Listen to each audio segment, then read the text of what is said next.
Hello, bonjour. Aujourd'hui, on va parler du père de Meghan, Thomas Markle. Le père de Meghan qui a encore donné une interview au magazine. Comme par hasard, ça tombe le jour d'anniversaire du prince Harry. On dirait en fait qu'il s'est programmé. Quand il y a quelque chose d'important dans la vie de Harry et Meghan, on nous sort le père, on nous sort la sœur, on nous sort même le demi-frère. Et ce pour peut-être essayer de gâcher ce moment important dans la vie de Harry et Meghan. Mais ça ne marche pas parce que de toute façon, ces personnes ne font plus partie de leur vie. Donc, qu'est-ce que dit le père Thomas Markle?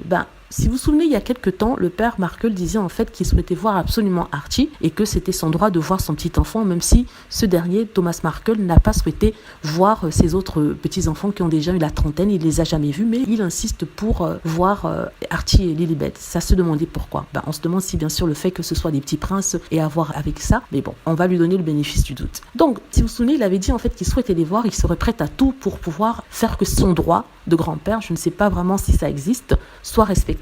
Parce qu'il me semble que devant la loi californienne, les grands-parents n'ont aucun droit. En temps normal, ça aurait été triste qu'un petit enfant ne puisse pas voir son grand-père, mais avec Thomas Markle, qui est une personne toxique, malheureusement, on ne va pas les plaindre. Ça ne sera pas une perte, c'est ça que je veux dire. À l'époque, il avait expliqué qu'il serait prêt à tout, et même jusqu'à porter plainte pour voir ses petits-enfants. Aujourd'hui, différents sons de cloche. Voyant que Meghan Markle et le prince Harry n'ont pas réagi, aujourd'hui, il explique en fait que oui, il est prêt à attendre le temps qu'il faudra, que Meghan Markle puisse décider elle-même, Meghan Markle et le prince Harry bien sûr, décider du moment où il pourrait lui présenter ses petits-enfants, Archie et Lilibet.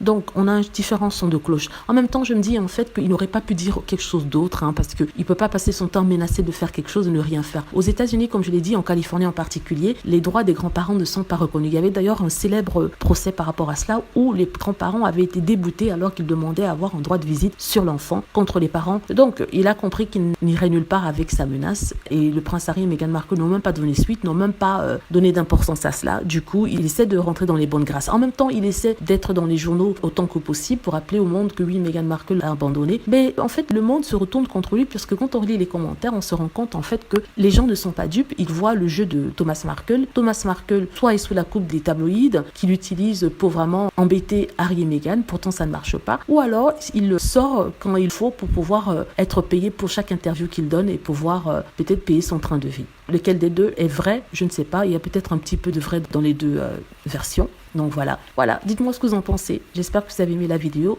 N'hésitez pas à cliquer sur like si c'est le cas, à vous abonner pour plus de vidéos et à cliquer sur la petite cloche afin d'être averti lorsque je poste une nouvelle vidéo. Merci.